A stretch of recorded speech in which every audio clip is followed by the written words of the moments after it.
Hello বন্ধুরা, good morning. কেমন আছো তোমরা সবাই? আশা করি যে যেখান থেকে আমার ভিডিওটা দেখছো তোমরা সবাই খুব ভালো আছো, সুস্থ আছো। সকাল সকাল ছাদে উঠেছিলাম লঙ্কা পাড়ার জন্য, লঙ্কা তোলার জন্য। তো এই দেখো ছাদে উঠতেই দেখছি আজকে সাদা জবা ফুল গাছটাতে প্রায় 10টা মতন ফুল ফুটবে। এখনও ফোটেনি, কড়িগুলো এখনও ফোটেনি, মানে অনেক কড়ি হয়েছে 10টা মতন। তো সেটাই দেখাচ্ছিলাম। আমি ছাদে এসেছি, এই দেখো লঙ্কা তো তুলবই, আর তার সাথে সাথে যে নীলকণ্ঠ ফুলের বীজ নিয়ে এসেছি আর রক্তগাঁদা ফুলের বীজ নিয়ে এসেছি, এগুলোকে আমি ক্যারেটে ক্যারেটে এই যে লাগিয়ে দিচ্ছি, তাহলে এগুলো থেকে চারা বেরোবে। এগুলো কি নীলকণ্ঠ ফুল বলো তো? এই যে থোকা থোকা এক ধরনের নীলকণ্ঠ ফুল হয় না, এগুলো হচ্ছে তারই বীজ। তো কাকিমার কাছ থেকে এই বীজগুলো নিয়ে এসেছিলাম, তো কাকিমারা লাগিয়েছে, সুন্দর চারা বেরিয়েছে, তাই আমি আবার নিয়ে এসে লাগিয়ে দিলাম। তো এখানে আমি রক্তগাঁদাগুলো লাগাবো আর ওখানে নীলকণ্ঠের চারাগুলো বসিয়ে দিলাম।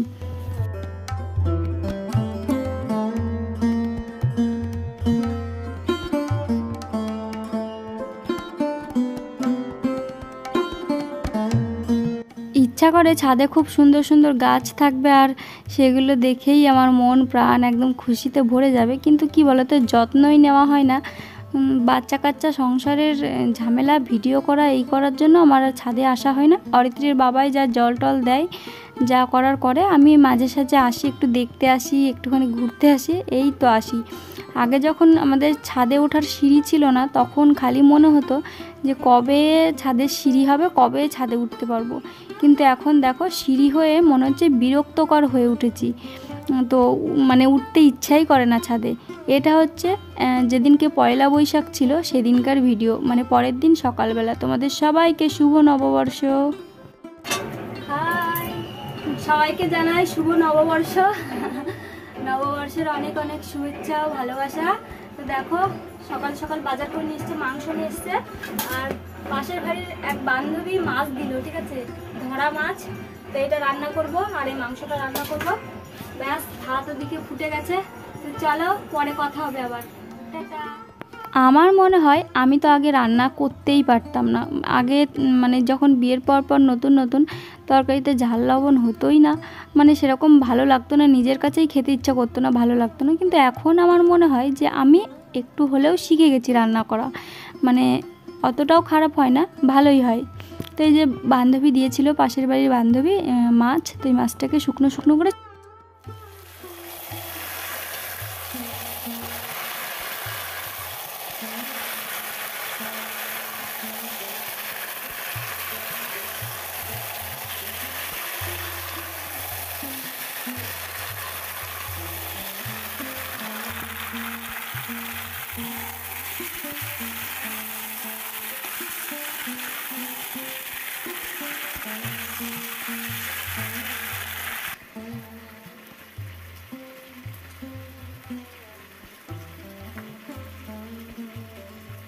ওদিকে আমার শুকনো শুকনো করে মাছটা নামানো হয়ে গেছে, আর হচ্ছে মাংসটাও হয়ে গেছে।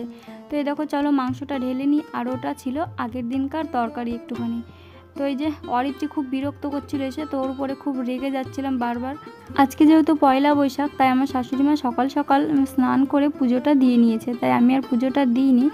আমি এই যে রান্না বসিয়ে দিয়েছি আগে, সকাল সকাল কাজকর্মগুলো সেরে।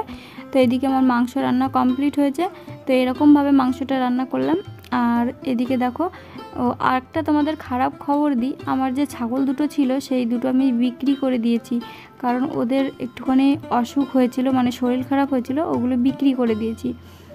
তো আজকে অরিত্রীর প্রথম পরীক্ষা, এটা হচ্ছে পয়লা বৈশাখের পরের দিন।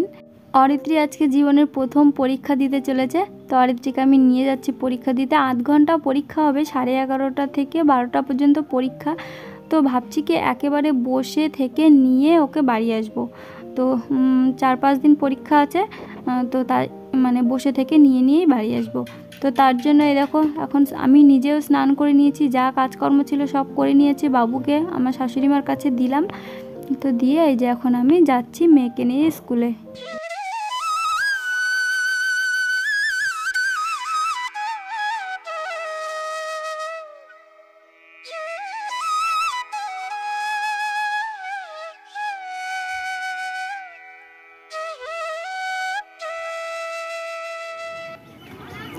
চলে যাচ্ছ?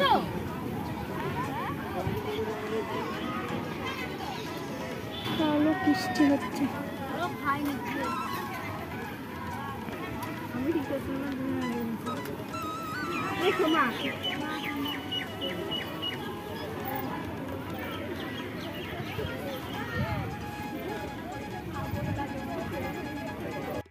মেয়েকে ভেতরে বসিয়ে দিয়ে এসেছি, ঘরে বসিয়ে দিয়ে এসে এই যে আমরা এখন মাঠে বসে আছি।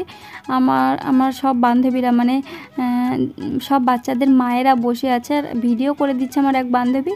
তো তার জন্য ওরা সবাই মুখ ঢেকে আছে, লজ্জা পাচ্ছে। কিছু কিছু মানুষের ভিডিও করলে কোনো ব্যাপার না, আবার কিছু কিছু মানুষের মানে একটু লজ্জা করে, ক্যামেরার সামনে আসা পছন্দ করে না, ঠিক আছে। এদিকে দেখো সব মায়েরা বসে আছে, শুধু মায়েরা না, কারোর কারোর ঠাকুমা এসছে, কারোর কারোর দিদা এসছে, কারোর কারোর মানে যার যার এসছে, বাচ্চাদের নিয়ে এসছে। তো এদিকে ঘরে ওদের পরীক্ষা হচ্ছে, আর আমরা মাঠে এখানে ছাওয়াতে আম গাছের তলায় বসে আছি। এই যে এই ঘরের মধ্যে বসিয়ে দিয়েছে অরিত্রীকে।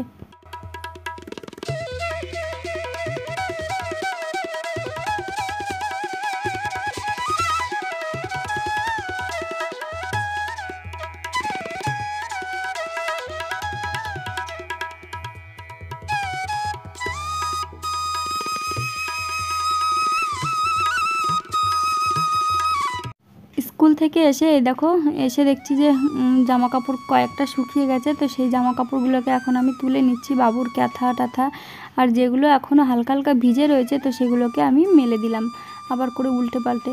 এদিকে কাকিমা বললো লাল শাকগুলো একটুখানি কেটে দিতে, তাই এই যে কাকিমার লাল শাক এখন কাটতে বসেছি। বাইরে কিন্তু প্রচণ্ড পরিমাণে হাওয়া দিচ্ছে, দেখো ঝড়ের মতন হাওয়া বইছে একদম।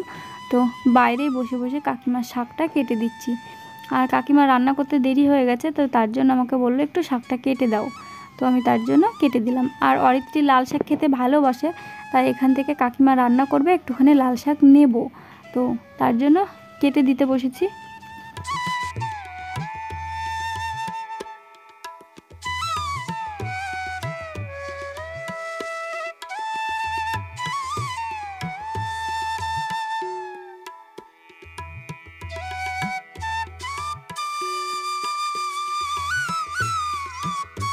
আমি কিন্তু শাক বলো আর যাই বলো, লাউ কুমড়ো যাই বলো, খুব সুন্দর কুচি করে বানাতে পারি। তার জন্য কিন্তু আমার কাটা সবাই খুব পছন্দ করে। তো এই কাকিমাকে দিয়ে খাওয়া দাওয়া কমপ্লিট করে একটু রেস্ট নিয়ে এখন হচ্ছে বিকেলবেলা চলে এসেছি এই দেখো ভিডিও বানানোর জন্য। আমি আমার বান্ধবী, আমার আর এক বান্ধবী, আমরা সবাই এসেছি মাঠে ভিডিও করতে। এখানে রজনীগন্ধা ফুলের জমিতে এত রজনীগন্ধা ফুল ফুটে রয়েছে, হয়তো ফুলের দাম নেই এখন, তার জন্য হয়তো ফুল তুলছে না, বুঝলে, এত পরিমাণে ফুল রয়েছে কি বলবো। তো বান্ধবী ওখানে ফোনে কথা বলছে, ওর বাপের বাড়ি থেকে ফোন এসছে। তো আমি আর আমার এই বান্ধবী দুজন মিলে বসে আছি। দেখো কি পরিমাণে রজনীগন্ধা ফুল ফুটে রয়েছে মাঠে। তো চলো আজকে আমার এই ছোট্ট ভিডিওটা কেমন লাগলো কমেন্ট করে অবশ্যই জানিও, ভালো লাগলে লাইক কমেন্ট শেয়ার করো।